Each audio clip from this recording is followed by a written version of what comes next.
Hello, नमस्कार, प्रणाम, सत श्री अकाल, आदाब। मैं गर्वी सिंह राठौड़ आपका हमारे यूट्यूब चैनल एजुकेटर क्लासेस में स्वागत करता हूं। लास्ट क्लास के अंदर हमने क्लास 10th के साइंस का एक टॉपिक स्टार्ट किया था जिसका नाम है केमिकल रिएक्शंस एंड इक्वेशंस, और उसके अंदर हमने जो लास्ट टॉपिक पढ़ा था वो था how to balance a chemical equation. चलिए आइए उसको थोड़ा और डिस्कस करते हैं। हमारा टॉपिक है how to balance a chemical reaction. हमने लास्ट एग्जाम्पल जो पढ़ा था वो था Mg plus O2 gives MgO। मैंने कहा था मैं आपको ये दो तरीके से सॉल्व करना सिखाऊंगा। First hit and trial, second mathematical approach.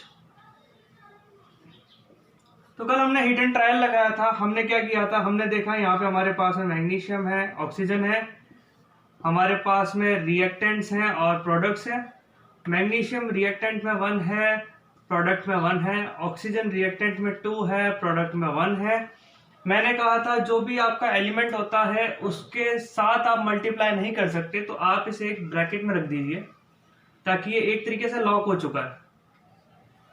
अब ये क्या हो चुका है, लॉक हो चुका है। हम ना यहाँ नंबर लगा सकते हैं ना कहीं और लगा सकते हैं, हम सिर्फ इसके फ्रंट की तरफ ही नंबर को मल्टीप्लाई कर सकते हैं। तो हमें ऑक्सीजन बैलेंस करना है क्योंकि वही यहाँ पे अनबैलेंस्ड है, तो यहाँ 2 था तो हम हमेशा मल्टीप्लाई करेंगे। मैंने क्या कर दिया, इंटू 2। तो ये कहाँ पे क्या है, प्रोडक्ट साइड पे जहां ऑक्सीजन आ रहा है, प्रोडक्ट साइड में ऑक्सीजन यहाँ आ रहा है तो इस पूरे को 2 से मल्टीप्लाई कर दिया। तो जैसे हम लिखते हैं ना 2x प्लस वाई, उसमें क्या होता है 2x से भी मल्टीप्लाई हो रहा होता है, 2y से भी मल्टीप्लाई हो रहा होता है। सेम 2 जो है वो मैग्नीशियम से भी मल्टीप्लाई होगा और ऑक्सीजन से भी मल्टीप्लाई होगा। तो यहाँ पे मैग्नीशियम आपके 1 नहीं रहेंगे, वो कितने हो जाएंगे, 2 हो जाएंगे। और यहाँ पर कितना है, 1। तो अब अनबैलेंस्ड कौन हो गया, मैग्नीशियम हो गया। तो आप इसको इंटू 2 कर दो। अब आपके मैग्नीशियम यहाँ पर भी 2 हो गए, यहाँ पर भी 2 हो गए, ऑक्सीजन यहाँ पे 2 है, यहाँ पे 2 है। आई होप आपको इतना क्लियर हुआ होगा। चलिए एक और एग्जाम्पल देखते हैं हिट एंड ट्रायल पे। हमारा सेकेंड एग्जाम्पल हम ले रहे हैं Fe plus H2O gives Fe3O4 plus H2। ये थोड़ा कॉम्प्लिकेटेड हो गया क्योंकि यहाँ पर अब आपके 2 रिएक्टेंट हैं और यहाँ पर प्रोडक्ट भी कितने बन रहे हैं, 2 बन रहे हैं। तो चलिए इसको सॉल्व करते हैं। तो सबसे पहले हम इनको लिख लेते हैं और स्क्वायर ब्रैकेट में इसको सील कर लेते हैं। तो मैंने आयरन को एक स्क्वायर ब्रैकेट में सील अप कर दिया, मैंने H2O को एक स्क्वायर ब्रैकेट में सील कर दिया, Fe3O4 को सील कर दिया और ये हाइड्रोजन को सील कर दिया। अब हम क्या लिखेंगे, कौन कौन से एलिमेंट है हमारे पास में, आयरन है, हाइड्रोजन है और ऑक्सीजन है। ये हमारे पास में रिएक्टेंट है, ये प्रोडक्ट है। रिएक्टेंट में आपके पास में 1 आयरन है और प्रोडक्ट में आपके पास में 3 आयरन है। हाइड्रोजन यहाँ पर 2 है, यहाँ पर 2 है, ऑक्सीजन यहाँ पर 1 है और यहाँ पर 4 है। तो अगर हम इसको ध्यान से देखते हैं तो हमें किसको बैलेंस करने की नीड है, जो सबसे ज्यादा होता है हम सबसे पहले उसे बैलेंस करेंगे। तो सबसे ज्यादा कौन है, 4। तो इसको बैलेंस करने के लिए इधर इंटू 4 करना होगा। तो मैंने यहाँ पर 4 लगा दिया। तो अब मेरा ऑक्सीजन कितना हो गया, 4। यहाँ पर ऑक्सीजन कितना हो गया, 4। लेकिन अब मेरा हाइड्रोजन यहाँ पर कितना हो गया, 8।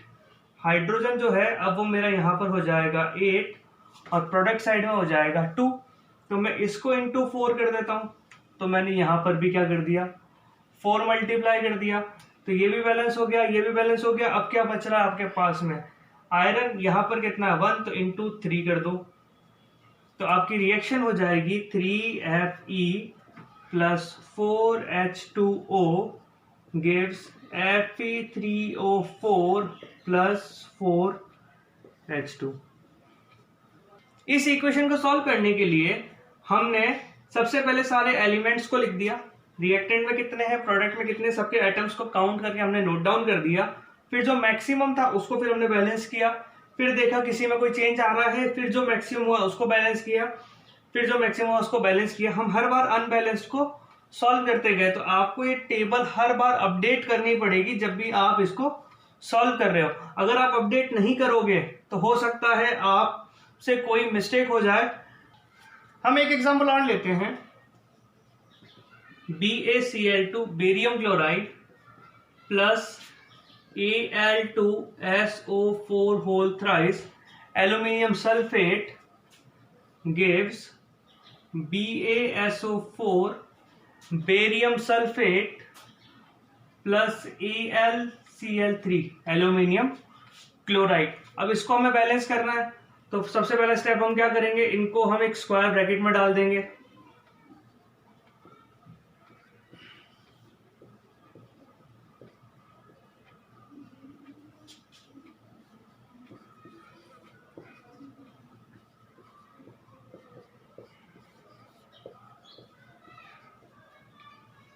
और हर स्क्वायर ब्रैकेट के आगे मैंने थोड़ी स्पेस छोड़ रखी है जहां पे मैं अपने नंबर्स को प्लेस करूंगा।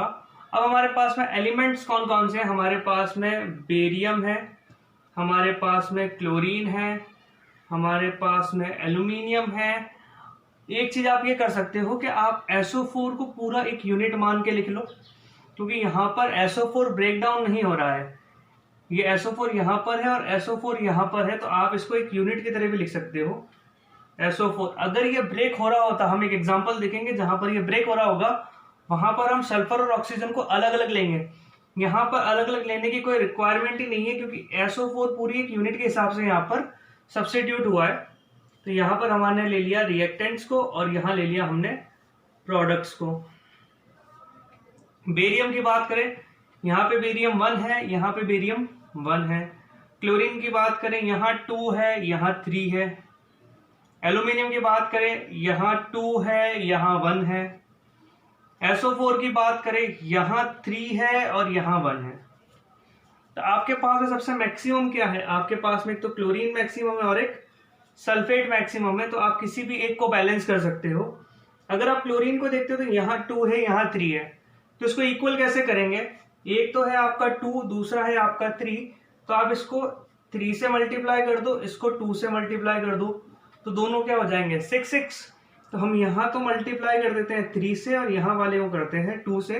तो रिएक्टेंट में हमारा क्लोरीन आ रहा है यहाँ पर, तो हमने यहाँ मल्टीप्लाई करा है 3, और यहाँ पर आ रहा है तो यहाँ मल्टीप्लाई करा है हमने 2। हम 3 को इससे भी मल्टीप्लाई करेंगे, इससे भी मल्टीप्लाई करेंगे, तो 3 इंटू BA। अब बेरियम आपका हो जाएगा 3, क्लोरीन हो गया 6, यहाँ पर हमने कोई चेंजेस किया नहीं है। एल्यूमिनियम हो गया आपका 2 और क्लोरीन हो गया 6। तो आपके क्लोरीन और एल्यूमिनियम ऑटोमेटिकली बैलेंस हो गए। अब कौन है अनबैलेंस्ड, आपका बेरियम और सल्फेट। बेरियम यहाँ पर 3 है, यहाँ पर 1 है, तो मैं इंटू 3 कर देता हूं, तो यहाँ बेरियम लग रहा है, यहाँ मैंने 3 कर दिया। अब बेरियम और 3 मल्टीप्लाई हो जाएंगे और 3 और सल्फेट भी मल्टीप्लाई होंगे, तो सल्फेट ऑटोमेटिकली कितना हो जाएगा आपका 3। तो ये भी आपका क्या हो गया, बैलेंस हो गया। आई होप आपको ये चीज क्लियर हुई होगी। चलिए एक लास्ट एग्जांपल और देखते हैं हिट एंड ट्रायल से, फिर मैं आपको मैथमेटिकल अप्रोच भी समझाता हूं। हमारी नेक्स्ट इक्वेशन है PbNO3 whole twice gives PbO plus NO2 plus O2। तो मैं सबसे पहले इनको ब्रैकेट्स में डाल देता हूं, PbNO3 whole twice arrow PbO plus NO2 plus O2। इन सब के आगे हमने स्पेस छोड़ी है जहां पे हम हमारे नंबर्स को प्लेस करेंगे। तो यहाँ पर हमारे पास में एटम्स किस किस के हैं, लेड का एटम है, नाइट्रोजन का है और ऑक्सीजन का है। लास्ट एग्जांपल में मैंने SO4 को पूरा एक यूनिट लिया था, यहाँ पर नहीं लूंगा क्योंकि यहाँ पर नाइट्रोजन और ऑक्सीजन ब्रेक हो रहे हैं, तो वो ब्रेक हो रहे हैं तो मैं उनको क्या ले रहा हूँ, सेपरेट यूनिट्स ले रहा हूँ। अब इनको रिएक्टेंट और प्रोडक्ट में हम काउंट कर लेते हैं। लेड का एटम यहाँ पर 1 है, यहाँ पर 1 है, नाइट्रोजन यहाँ पे 2 हो जाएगा और यहाँ पर नाइट्रोजन 1 हो जाएगा। यहाँ पर ऑक्सीजन 3 2 6 हो गया। यहाँ पर ऑक्सीजन का एक एटम है, यहाँ 2 है, यहाँ 2 है, तो टोटल आपके पास में 5 एटम्स है। इसको सॉल्व करना थोड़ा मुश्किल है क्योंकि ऑक्सीजन आपके 3 जगह आ रहा है, तो आप किस पार्ट पे मल्टीप्लाई करोगे वो आप आइडेंटिफाई नहीं कर पा रहे हो। तो आप ऐसा करो, आप पहले नाइट्रोजन को बैलेंस कर लो। तो आपने यहाँ क्या कर दिया, इंटू 2 कर दिया। जैसे ही आपने इंटू 2 करा, यहाँ पर ऑक्सीजन अब कितने हो गए, 4 4 प्लस 2 6 प्लस 1 7। अब भी आपको 1 का इंक्रीमेंट मिल रहा है। अब आप क्या करोगे, क्योंकि आपका ये तो बैलेंस है, ये बैलेंस है और ऑक्सीजन आपका अभी भी बैलेंस नहीं हो रहा, तो आप क्या करो, आप एक काम कर सकते हो, लेड को इंक्रीज करके देख सकते हो, क्या लेड को इंक्रीज करने से कोई फर्क पड़ेगा। तो मान लेते हैं मैं इसको 2 कर देता हूं दोनों तरफ, तो मैंने इसको भी 2 कर दिया, इसको भी 2 कर दिया। ये मैं अजम्पशन लगा रहा हूं क्योंकि और किसी मेथड से सॉल्व नहीं हो रहा था, तो मैंने इसके आगे 2 करके देखा, क्या पता 2 से सॉल्व हो जाए। अगर 2 नहीं होगा तो मैं 3 सब्स्टिट्यूट करके चेक करूंगा। तो यहाँ पे मैंने 2 सब्स्टिट्यूट करा, तो ये हो गया 2, नाइट्रोजन यहाँ पे 2, यहाँ पे 2, ये हो गया आपका 4, ऑक्सीजन 3 2 जा 6, 6 2 जा 12, यहाँ पर हो गया आपके ऑक्सीजन अब 12 हो गए। अब ऑक्सीजन को काउंट करते हैं, तो ये है 2, ये है 4 और ये है 2, 4 2 6 2 8, ये कितना आ रहा है आपका 8 आ रहा है। लेकिन आपके नाइट्रोजन अब कितने हैं, 4 हैं, और यहाँ पर कितने हैं 2, तो इसको आप 4 से मल्टीप्लाई करो, इसको आप बना दो 4। जैसे ही आप इसको 4 बनाते हो, नाइट्रोजन बैलेंस हो गया, लेड बैलेंस हो गया। अब ऑक्सीजन को काउंट करते हैं, यहाँ पर हो गया 2, ये हो गया आपका 8 और ये हो गया आपका 2, तो 8 + 2 + 2 कितना हो गया 12। तो ये आपका क्या हो गया, बैलेंस हो गया। इस वाले एग्जाम्पल के अंदर आपने जब इसको डायरेक्ट सॉल्व करने की कोशिश की, तो लेड के वजह से आपको, क्योंकि आपको लेड को डबल करना पड़ा तब ये रिएक्शन जाके सॉल्व हुई, वरना ये सॉल्व नहीं हो रही थी। इसलिए मैंने कहा था इस मेथड को हम हिट एंड ट्रायल कहते हैं। हम अंदाजा लगा के चेक करते हैं क्या रिएक्शन बैलेंस होती है या नहीं होती है। आई होप आपको इतना पार्ट क्लियर हुआ होगा। अब मैं आपको जो टॉपिक पढ़ाऊंगा वो है मैथमेटिकल अप्रोच। मैथमेटिकल अप्रोच के अंदर आप कैसी भी रिएक्शन हो, इसको आप फटाफट नॉर्मल कैलकुलेशन से सॉल्व कर सकते हो। तो यही रिएक्शन, इसको हम किससे करेंगे, आप मैथमेटिकल अप्रोच से सॉल्व करेंगे। अगर हम मैथमेटिकल अप्रोच की बात कर रहे हैं, मतलब हम यहाँ पर कुछ मैथमेटिकल इक्वेशंस फॉर्म करेंगे और उनको सॉल्व करेंगे। पहला स्टेप हम सेम ही रख रहे हैं, इनको स्क्वायर ब्रैकेट में सब्स्टिट्यूट करेंगे हम। ये हो गया PbNO3 whole twice gives PbO plus NO2 plus O2। यहाँ पे जो हमें नंबर सब्स्टिट्यूट करने होते हैं, मैं इन नंबर्स को ले रहा हूं A, B, C, D।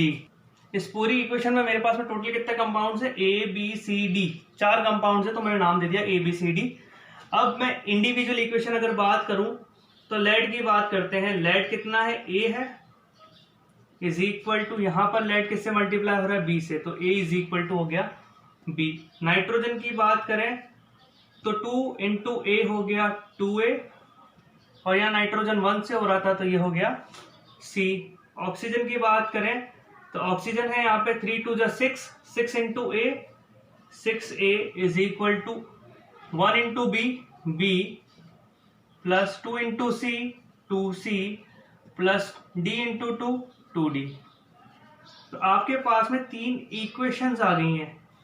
A is equal to B, 2A is equal to C, 6A is equal to B plus 2C plus 2D।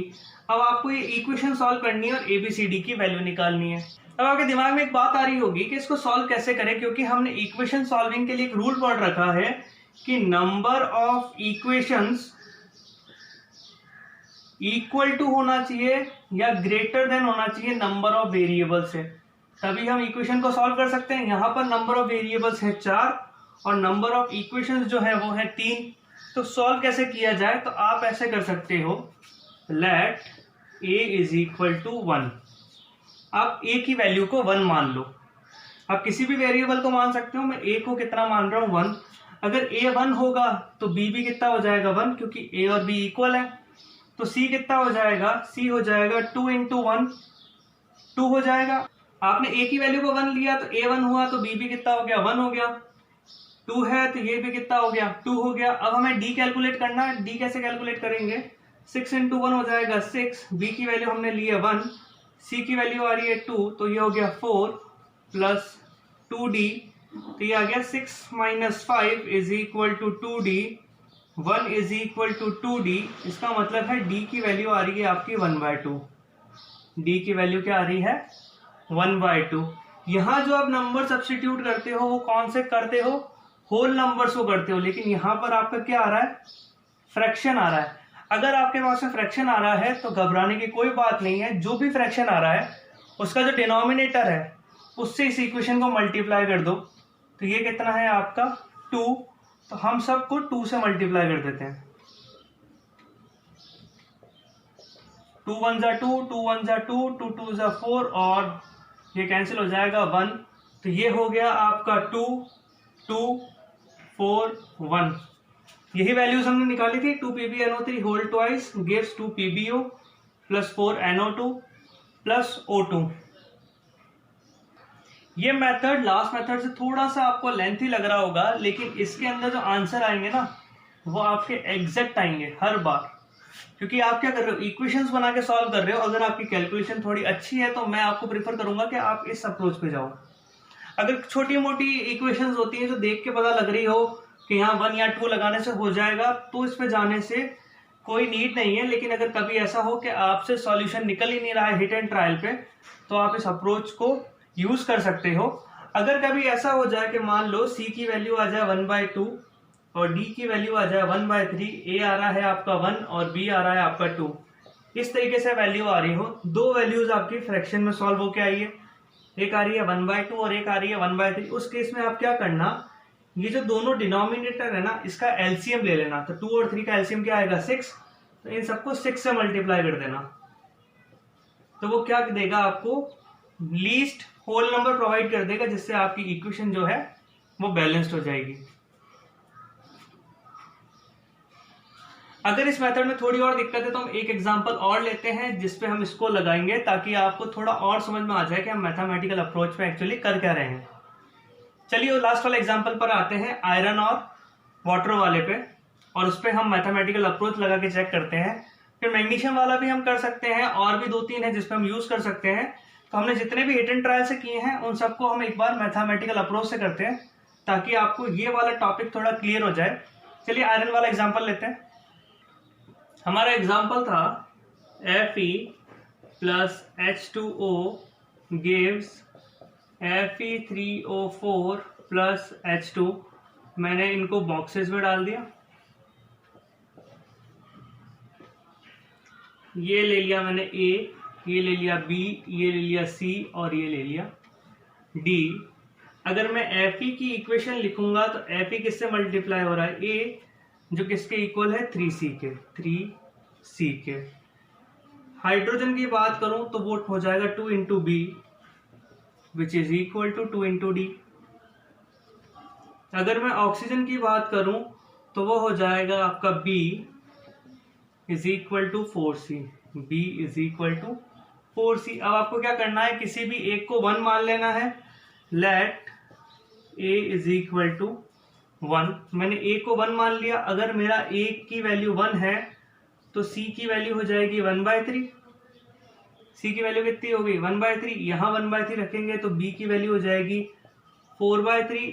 ये तो कैंसिल हो गया, तो B और D इक्वल है, मतलब D की वैल्यू भी हो जाएगी आपकी 4/3। तो आपको A इज इक्वल टू 1 मिल रहा है, C इज इक्वल टू 1/3 मिल रहा है, B इज इक्वल टू 4/3 मिल रहा है और D इज इक्वल टू 4/3 मिल रहा है। तीनों का डिनोमिनेटर सेम है तो मल्टीप्लाई डिनोमिनेटर से करिए, इंटू 3 इंटू 3 इंटू 3 इंटू 3, 3 1 जा 3, ये हो गया 1, ये हो गया 4, ये हो गया 4, ये तो कैंसिल हो जाएंगे।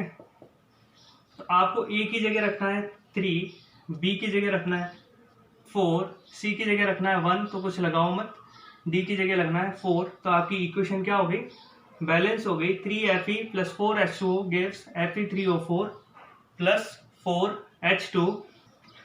आई होप आपको ये वाला टॉपिक क्लियर हुआ होगा। चलिए एक एग्जांपल और लेते हैं।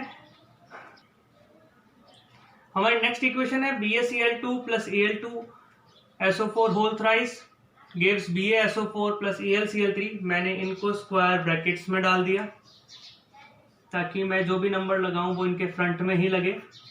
मैंने इसको A ले लिया, B ले लिया, C ले लिया, D ले लिया। इसके अंदर अगर हम बात करें तो बेरियम A से मल्टीप्लाई हो रहा है और यहाँ पर C से मल्टीप्लाई हो रहा है। Cl यहाँ पर हो जाएगा 2A is equal to 3D। Aluminium 2B is equal to, यहाँ पर एल्यूमिनियम हो गया D के इक्वल। और यहाँ पे अगर वही बात आ गई, सल्फेट पूरा एक कंपाउंड है तो आप SO4 को पूरा एक यूनिट ले सकते हो, तो आप ले लो SO4, यहाँ पे है 3B is equal to C। अब आप क्या करो, A को 1 मान लो, अगर A 1 है तो A is equal to C is equal to 1, तो C भी आपका क्या हो गया, 1 हो गया। इस इक्वेशन में बात करें तो 2 into 1 2 is equal to 3D, तो D कितना हो गया आपका 2/3।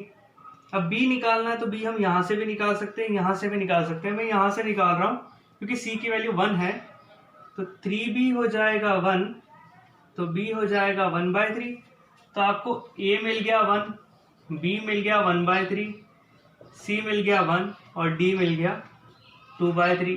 ये फ्रैक्शन में आ रहा है, उसका डिनोमिनेटर क्या है 3, तो सबको 3 से मल्टीप्लाई कर दें, इंटू 3 इंटू 3 इंटू 3 इंटू 3, 3 1 जा 3 कैंसिल हो गया 1, 3 1 जा 3 कैंसिल हो गया 2। तो आपको यहाँ तो लगाना है 3, B पे 1 है मतलब कोई चेंज नहीं करना, C को मल्टीप्लाई करना है 3 से और D को मल्टीप्लाई करना है 2 से। ये रिएक्शन आपकी बैलेंस हो गई।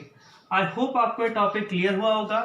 आप इन एग्जाम्पल्स को प्रैक्टिस कर सकते हो, नहीं तो एनसीईआरटी के चैप्टर नंबर 1 से लेकर 3rd तक में जितनी भी रिएक्शंस हैं आप उनको इन दोनों अप्रोचेस से बैलेंस करके देख सकते हो। जो मेथड आपको इजी लगता हो, कन्वीनियंट लगता हो, उसको आप अप्रोच कीजिए। चलिए हम हमारे नेक्स्ट टॉपिक पर आते हैं।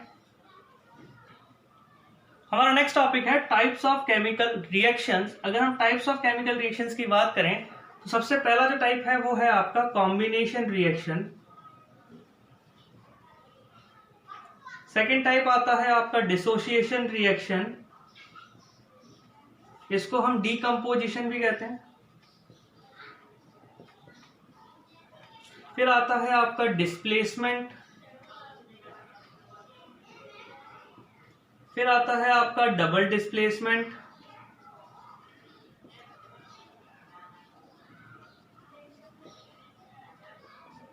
इसके अलावा आप देख सकते हो endothermic reaction, exothermic reaction. Endothermic और एक्सोथर्मिक इन दोनों में एक वर्ड कॉमन है, थर्मिक। थर्मिक का मतलब होता है टेम्परेचर, मतलब ये दोनों रिएक्शन टेम्परेचर बेस्ड होती है। वो जब हम टाइप पढ़ेंगे तब हम थोड़ा डिटेल में डिस्कस करेंगे। इसके अलावा जो हम टाइप पढ़ते हैं वो होती है आपकी रिडक्शन, ऑक्सीडेशन। एक इन दोनों का कॉम्बिनेशन होता है जिसे हम कहते हैं रिडॉक्स। एक आप और पढ़ोगे यहां पर प्रेसिपिटेशन।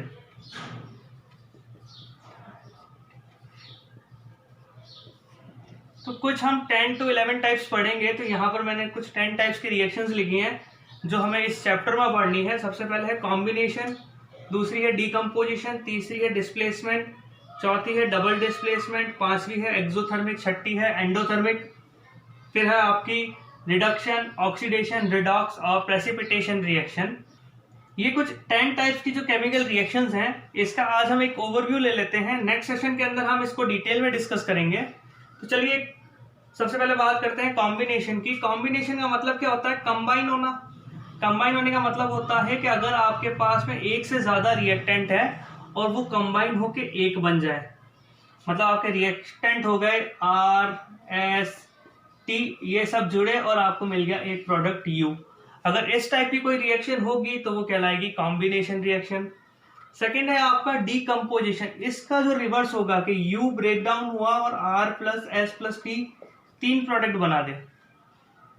एक रिएक्टेंट टूट के 2 या 2 से ज्यादा प्रोडक्ट जब बनाएगा तो हम उसे को कहेंगे डीकंपोजिशन। फिर आता है डिस्प्लेसमेंट। अगर कुछ आपने ऐसे लिखा हो, एक है AB प्लस C और ये इसके पास चला जाए, मतलब अपनी पोजीशन चेंज कर ले और ये बना दे A प्लस BC, तो इसे हम कहते हैं डिस्प्लेसमेंट रिएक्शन। अगर हम डबल डिस्प्लेसमेंट की बात करें, AB प्लस CD और इन दोनों ने आपस में अपनी पोजीशन को चेंज कर लिया, B और D ने, तो क्या बनेंगे AD प्लस BC। इसको कहते हैं हम डबल डिस्प्लेसमेंट, क्योंकि दो जनों ने आपस में डिस्प्लेसमेंट किया है। यहाँ पे सिंगल डिस्प्लेसमेंट हो रहा था, यहाँ पे डबल डिस्प्लेसमेंट हो रहा है। फिर आता है एंडोथर्मिक। एंडोथर्मिक का मतलब होता है हीट आपकी एब्जॉर्ब होगी। एक्सोथर्मिक का मतलब होता है हीट आपकी रिलीज हो रही होगी। जिस रिएक्शन में हीट निकल रही है वो कहलाएगा एक्सोथर्मिक। जिस रिएक्शन के अंदर हीट जो है वो एब्जॉर्ब हो रही है या वो ठंडा हो रहा है, उसका टेम्परेचर रिड्यूस हो रहा है, तो उसे हम कहेंगे एंडोथर्मिक। रिडक्शन, ऑक्सीडेशन और रिडॉक्स को हम तभी डिस्कस करेंगे, हम आते हैं हमारे 10th वाले पे जिसका नाम है प्रेसिपिटेशन। कल मैंने आपको एक एग्जांपल बताया था पोटेशियम आयोडाइड वाला। वहां पर मैंने कहा था आपको येलो कलर का लेड आयोडाइड मिलेगा। वो क्या था? इनसॉल्यूबल। जब भी किसी रिएक्शन के अंदर कोई इनसॉल्यूबल कंपाउंड या तो नीचे हो, डिपॉजिट हो जाए, या फिर आपका सॉल्यूशन में ऊपर इकट्ठा हो जाए, उसको आप कहते हो प्रेसिपिटेट, क्योंकि हम इसको फिल्टर आउट करके बाहर निकाल सकते हैं। ये क्या कहलाते हैं? प्रेसिपिटेट। जिसके अंदर भी ये प्रेसिपिटेट बन रहे होंगे उस रिएक्शन को हम कहेंगे प्रेसिपिटेशन रिएक्शन। आई होप आपको ये टॉपिक क्लियर हुआ होगा। एक छोटा सा पॉइंट और डिस्कस करते हैं, फिर हमारे सेशन को हम एंड करेंगे। ये हमारी कोई रिएक्शन है, Zn plus H2SO4 gives ZnSO4 plus H2, zinc plus sulphuric acid gives zinc sulphate plus hydrogen gas. जब किसी भी रिएक्शन के अंदर अगर आपके पास में गैस है और वो रिलीज हो रही है, तो आप एक अपवर्ड एरो यूज करते हो ये शो करने के लिए कि यहां पर कोई गैस इवॉल्व हुई है। अगर हम बात करें प्रेसिपिटेट की, जैसे कि लास्ट एग्जांपल था हमारा lead nitrate plus potassium iodide gives lead iodide plus potassium nitrate. इसमें लेड आयोडाइड आपका इनसॉल्युबल कंपाउंड था, तो आप डाउनवर्ड एरो जब आप बनाओगे, इसका मतलब है आपका वहां पर क्या बना है? प्रेसिपिटेट, जिसे हम पीपीटी कहते हैं। अगर कोई गैस इवॉल्व हो रही है तो आप अपवर्ड एरो यूज करोगे, अगर पीपीटी फॉर्म हो रहा है तो आप डाउनवर्ड एरो यूज करोगे। कई रिएक्शंस के अंदर एरो के ऊपर हीट लिखा हुआ होता है। आप चाहो तो हीट लिख सकते हो, नहीं तो आप चाहो तो आप एक ट्राइंगल बना सकते हो। अगर आप एरो के ऊपर ट्राइंगल बनाते हो, इसका मतलब होता है वहां पर हीट दी गई है। अगर टेम्परेचर है तो आप टेम्परेचर एरो के ऊपर लिख दोगे, जो भी टेम्परेचर दिया गया है।